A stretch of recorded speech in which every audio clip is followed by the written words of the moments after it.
Udah. Ya. Jadi di sini perkenalkan kami dari kelompok mahasiswa dari Universitas Adibuana Surabaya mau penelitian soal penjas adaptif di sekolah luar biasa Nur Rahmat. Jadi nanti saya akan nanyain beberapa aja sih Ustazah untuk soal penjas adaptif ini. Jadi menurut Ustazah sekolah ini sudah paham belum tentang pendidikan penjas adaptif sendiri? Kalau menurut saya sebenarnya sudah paham, tapi bahasanya berbeda. Jadi kalau di SMP kan kita nggak pakai nama penjas adaptif, tapi kegiatan berbasis motorik. Ya tujuannya kan sama aja kan kegiatannya kan yang merangsang stimulus kasar dan halus seperti itu. Untuk menurut Ustazah sendiri apa sih untuk tujuan utamanya untuk pembelajaran adaptif ini di sekolah SMP ini? PR dari anak-anak SMP adalah mereka tuh motoriknya kurang sempurna dibandingkan dengan anak-anak reguler. Ibaratnya anak reguler itu 10, anak SMP itu mungkin ada yang masih 3, ada yang masih 5, masih 7. Lah tugas kita di sekolah adalah menstimulus motorik kasar dan motorik halus mereka agar mereka itu nanti bisa sesuai gitu, atau nanti bisa membantu life skill mereka gitu. Misalnya contoh gampangnya nih, olahraga penjas adaptif tadi kan contohnya melompat. Kenapa anak BK itu harus melompat? Faktanya anak BK banyak tidak bisa melompat. Nah tujuan melompat nanti akan dijabarkan. Ternyata melompat itu berpengaruh terhadap keseimbangan. Jadi anak-anak yang sekiranya belum bisa melompat, kita kasih penjas adaptif tadi yang seperti kalian bahasakan itu melompat, nanti pasti ada tujuannya seperti itu. Untuk Ustazah sendiri ini sudah berapa lama mendirikan sama mimpin sekolah SMP? Kalau saya sekolah ini didirikan 2018, tapi saya pegang ketika 2020. Jadi saya sudah 6 tahun menjadi kepala sekolah di sini. Berapa jenis keberkebutuhan khusus yang ada di sekolah ini, Ustaz? Di sini kita ada tunagrahita ringan, tunagrahita sedang, ada autis, ada HDHD, ada tunarungu. Baik, untuk cara Ustazah sendiri ada nggak untuk menyesuaikan metode mengajarnya untuk siswa berkebutuhan khusus sendiri? Metodenya kita kelompokkan sesuai dengan perkembangan mental mereka, bukan sesuai dengan usia. Jadi kita ada anak usia yang sudah dewasa, tapi ketika mentalnya mereka masih mentalnya belum dewasa, kita kelompokkan dengan anak kebutuhan yang sesuai dengan mentalnya. Jadi kita lebih bisa mudah untuk memberikan pengajaran seperti itu. Biasanya Ustazah sama rekan-rekan yang lain mengaktivitaskan olahraga sendiri itu berbeda dengan siswa reguler atau disamakan metodenya? Kita berbeda karena kita banyak menu di sini kan. Jadi seperti autis tidak bisa disamakan dengan anak tunagrahita. Jadi menu olahraganya pun juga berbeda seperti itu. Anak autis kan mereka mungkin belajar di atas keseimbangan titian yang kayu itu, tapi untuk anak-anak tunagrahita yang di atas kan sudah bisa seperti itu. Berarti mereka mungkin tahapnya melompat atau menangkap seperti itu. Untuk Ustazah sendiri nih, gimana cara menyesuaikan aturan permainan olahraga agar siswa di sekolah luar biasa ini dapat mengikuti pelajarannya? Nah itu lagi karena kita di sini menunya anaknya berbeda-beda. Jadi untuk anak autis itu kita khususkan ruangannya, kita tidak ruangan terbuka. Seperti ruang kelas ini kan sebenarnya ruang kelas autis. Jadi mereka juga olahraga di sini dengan apa? Contohnya olahraga mereka melempar. Nah ini ada contoh, ini kan lakban ya. Nah mereka melempar, jadi proses belajar melempar di sini contohnya. Nah jadi kalau khusus anak autis mereka di ruangan tertutup dan tidak banyak orang. Karena anak autis itu kan mereka tuh sangat mudah terdistraksi. Jadi untuk autis kita menunya memang harus yang private karena demi konsentrasi dan keberlangsungan pembelajaran. Untuk anak yang di atas yang klasikal, yang anak itu sudah paham perintah, kita bisa di lapangan. Itu pun kita dengan metode pengulangan. Pertama contoh dulu, setelah itu diulang berulang, baru kita olahraga bersama-sama. Apa Ustazah punya alat bantu sendiri untuk media pembelajarannya? Enggak, karena untuk media pembelajarannya bisa dibilang enggak, bisa dibilang iya. Enggak, kenapa? Kita itu alat media olahraganya tidak selengkap sekolah reguler yang ada badmintonnya, yang ada kastinya, yang ada lempar lempingnya, kita tidak seperti itu. Karena kita masih dasar aja seperti anak menangkap bola, melempar bola, belajar di atas titian, itu untuk olahraganya. Dan kegiatan senam, jadi senam kan juga motorik juga seperti itu. dengan cara apa biasanya Ustazah kayak nyari memberi instruksi kepada siswa yang baru? Ya, sebetulnya berulang. Oh, berulang aja. Berulang. Jadi gini, olahraganya itu diulang. Kan kita olahraga itu kan seminggu sekali. Jadi biasanya seminggu dalam 1 bulan itu dulu olahraganya. Jadi setelah senam, misalnya kita cross motor, menirukan cross motor itu contohnya menirukan binatang berjalan. Jadi kita masih itu dulu. Nanti ketika sudah melihat ada perkembangannya, baru kita ganti menu yang lain. Kalau di sini ada nggak kayak siswa reguler gitu? Ada. Kita semuanya anak-anak berkebutuhan khusus rata-rata IQ-nya di bawah 70 untuk yang tunagrahita dan autis. Tapi untuk anak tunawicara alias nggak bisa bicara, kita punya yang IQ-nya normal. Untuk partisipasi siswanya sendiri yang berkebutuhan khusus, cara olahraganya gimana, Mas? Partisipasi mereka? Mereka aktif, mereka lebih senang lalu riahnya anak-anak ya. Mereka tuh lebih senang kegiatan di luar ya kan, karena itu lebih menyenangkan daripada mereka duduk belajar. Jadi kita nggak ada pelajaran penjaskes tulis ya kan, padahal di luar kan ada kan pelajaran penjahit LKS, kita nggak ada. Penjaskes selalu di luar dan kita selalu menggunakan seluruh anggota badan, jadi mereka senang. Untuk interaksi siswa SLB ini ada nggak sih kegiatan khusus untuk berinteraksi dengan siswa reguler saat olahraga gitu? Kalau interaksi khusus antara siswa reguler dan siswa SLB dalam hal penjaskes tidak ada, karena kita kan tempatnya di perumahan, tidak bercampur dengan anak reguler, dan kita juga bukan sekolah inklusi, sekolah umum yang menerima anak ABK. Jadi untuk interaksi ketika kegiatan penjas tidak ada. Tapi kita pernah kedatangan tamu dari sekolah Kutab Al-Fatih, dari Al-Muslim. Mereka berkunjung ke sini untuk belajar bersama, mengenal berbagai macam anak-anak kebutuhan khusus, dan kita belajar proses menghargai mereka. Atau kita dari SLB ini yang keluar ke SMP Muhammadiyah Pucang, jadi untuk menunjukkan hari kita anak SLB juga bisa loh seperti itu. Kalau Ustazah sendiri tuh ada nggak sih kayak kendala gitu, fasilitas atau kegiatan yang sering dialami sama Ustazah sendiri saat mengajar atau memimpin SLB ini? Kendala ketika mengajar ya pasti ada, karena konsentrasi anak itu kan minim sekali bagi anak SLB. Jadi memang modelnya gini kita mengatasinya. Ada satu, kita kan di lapangan ya, ada satu guru yang jadi speakernya, jadi yang memberikan contoh dan ayo, dan guru yang lain kan ada 14 guru tuh. Jadi satu yang jadi speaker dan menjadi contoh, dan yang 13 guru ini nanti memberikan stimulus ulangnya. Itu loh kelihatan. Jadi kamu tahu kan seperti itu. Jadi untuk mengatasi seperti itu, tapi itu pun juga ya namanya SLB ya, ada yang dia nggak paham, ada yang dia masih nggak mudeng, tapi ya itulah anak-anak kita. Jadi tidak semuanya setiap materi selalu berjalan dengan yang kita inginkan, memang harus pengulangan. Untuk Ustazah sama Ustadz sendiri tuh ada nggak sih kayak kesulitan dalam kayak memahami karakteristik setiap SLB yang di sini? Setiap anaknya.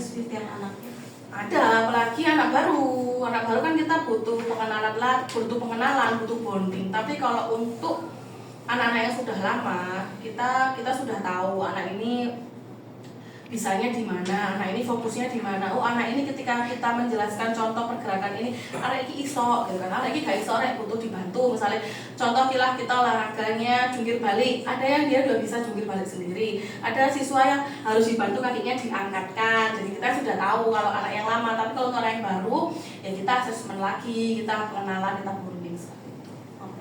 Ada nggak sih kayak tantangan terbesar saat Ustazah sama Ustazah yang lainnya tuh ngajar di sekolah SLB ini? Tantangan tuh setiap guru, entah guru penjas, guru apapun itu pasti ada, karena anak-anak itu kan di sekolah hanya 3 jam, jam 8, 9, 10, 11, 3 jam, dan dia lebih banyak di rumah. Warna berarti yang lebih banyak mendominasi adalah warna rumah. Dan tantangannya itu tadi, kita nggak tahu tadi di rumah anak ini kasih stimulus apa sama orang tuanya. Ada anak itu yang datang pagi itu cemberut. Oh, mungkin di rumah tadi bapaknya bertengkar, kan kita nggak tahu. Nah, pagi itu pagi itu pokok kita itu adalah menetralkan emosi yang kita dari rumah. Itu tantangannya kan. Ada nih anak itu memang dia menangis. Sarafnya saraf menangis. Jadi setiap pembelajaran menangis.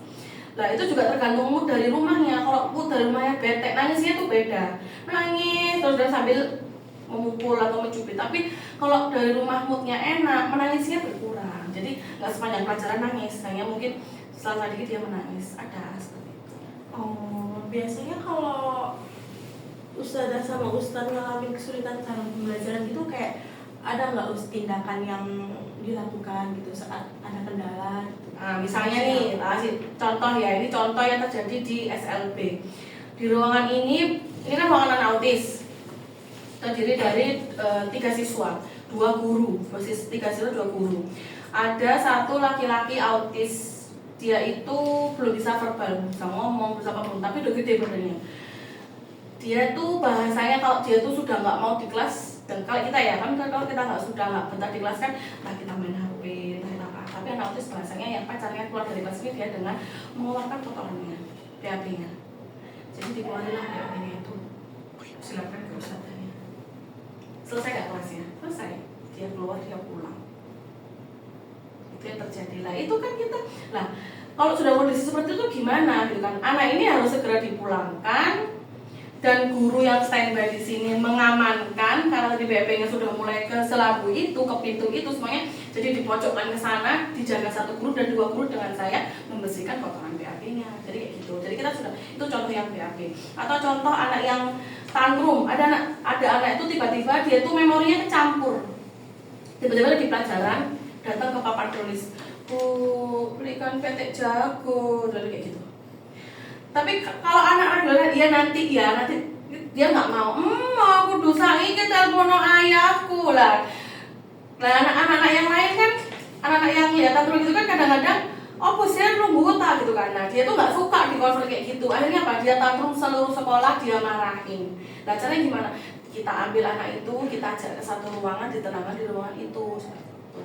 Itu harus seperti itu. Tapi kalau untuk anak yang nakal, misalnya bisa diatur, padahal dia nggak ada kecenderungan tuh seperti itu, usil aja memang dia kayak memukul teman, menjambak, kan ada tiba-tiba anak itu temannya tuh dicubit, dipukul. Nah itu kita juga biasanya kita sendirikan dulu, kita tenangkan dulu, kita kasih punishment. Anak seperti itu tetap harus kasih punishment karena dia harus tahu kamu mencubit teman itu sakit, itu tidak boleh. Jadi tetap harus dikasih paham.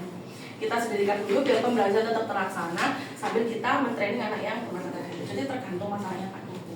Kalau ustadzah sama ustadz sendiri itu di sini tuh kerjasama nggak sih? Kalau misalnya dalam pembelajaran itu apakah wali murid dari orang tua sendiri masuk kelas atau gimana gitu? Nah, kalau di SLB orang tua jangan masuk kelas. Kalau orang tua masuk kelas, dia merasa aku punya pelindung di belakangku. Terus kapan aku mau maju? Kan gitu kan. Kalau fitrahnya kita tuh kalau kita ada pelindung kan kita males, kita manja. Jadi memang orang tuanya tidak boleh naik ke atas. Kecuali yang di sini ketika BAB, ketika pipis kita butuh bantuan. Bu, penpesnya mana? Bajunya mana? Boleh. Tapi yang membersihkan semuanya guru.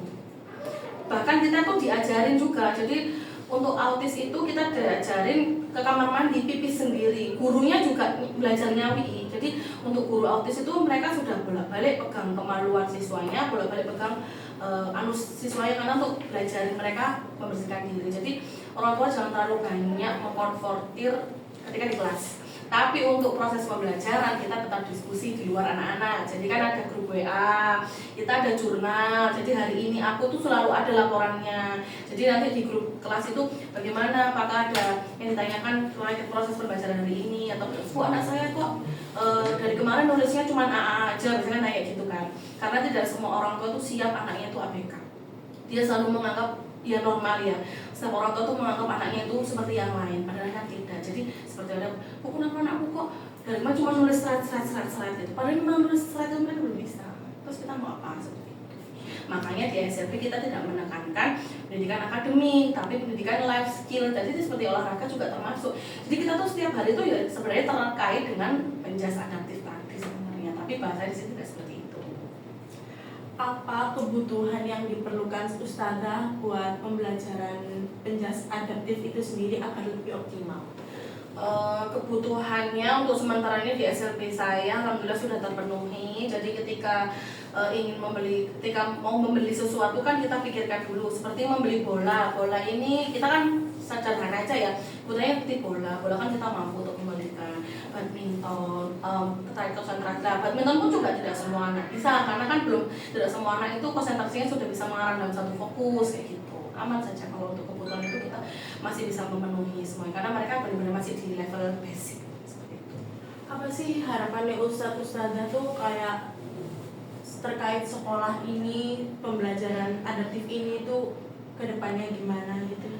Kalau harapan saya itu ketika kita itu punya komunikasi dua arah dengan orang tua. Jadi apa yang dilakukan di sekolah itu bisa diteruskan di rumah. Di sekolah anak-anak diajari untuk mandiri. Di sekolah ini kita diajari anak itu buat telur goreng, diajari buat jasuke. Di rumah itu tolong direview. Tadi buat apa nak di sekolah? Tadi olahraga apa nak? Oh tadi aku sudah diajari mah badminton. Oh ayo kita badminton. Jadi kan ketika pembelajaran dua arah itu pendidikan itu maksimal. Tapi kalau di rumah anak sudah dibiarin, ibu HP-an, anak HP-an sudah. Besok sekolah besok hari esok sudah nol lagi, kita pulang lagi. Menurut Ustazah, dukungan apa sih yang perlu diberikan sama pemerintah terhadap sekolah SLB ini terkait Inggris adaptif itu sendiri? Dukungannya itu saya kepingin pemerintah itu tidak terlalu apa ya, kita tuh dalam pelaporannya tuh ketat banget ya. Jadi sistem keuangan di sekolah itu yang dari pemerintah itu kan kita dapat dana tuh 240 juta setiap tahun, dan kita harus sudah menganggarkan sebelum dana itu cair. Jadi kan Januari, kita nganggarinya tuh November. Lah tiba-tiba tengah-tengah nih ternyata anak-anak butuh badminton, lah kita nggak nganggarin, kan kita nggak tahu. Nah itu kita susah untuk nganggarin peralatan. Jadi lebih lebih lembut lah terkait keuangan dari pemerintah, yang pertama. Yang kedua adalah dukungan dana untuk pengajar. Guru di sini itu mentoknya itu gajinya 1 juta. Dan mereka dengan segala effortnya. Jadi satu guru itu mengajarkan semua bidang studi. Itu 1 juta. Guru yang membersihkan tadi itu ya 1 juta. Kalian bayangin aja, kembalikan ke diri kalian nih, mau nggak kamu kerja 1 juta buat bersihin? Nggak mau. Mau nggak kamu setiap hari? Guru di autis ini mbak ya, setiap hari itu ada yang mulai itu suka ciumin bibirnya guru sambil nyalurin ludahnya, itu ada. Itu manusiawi nggak kalau di masa itu? Kita mau bayar lebih dari mana? Nggak ada dananya. Anak di sini tuh rata-rata ekonomi menengah ke bawah. Jadi ya ini mau bahas program pemerintah ya. Saya tuh kepengennya MBG itu diganti jadi duit aja, duit pendidikan itu lebih bermanfaat seperti itu, kayak gitu sih. Untuk sementara ini cukup dulu ya, Mas. Ya. Nanti kalau ada yang perlu disampaikan nanti ya, saya sampaikan ke ibu saya. Terima kasih untuk sama-sama. waktunya. Iya, maaf ya sudah menunggu. Iya, terima kasih ya, Iya. Ulus.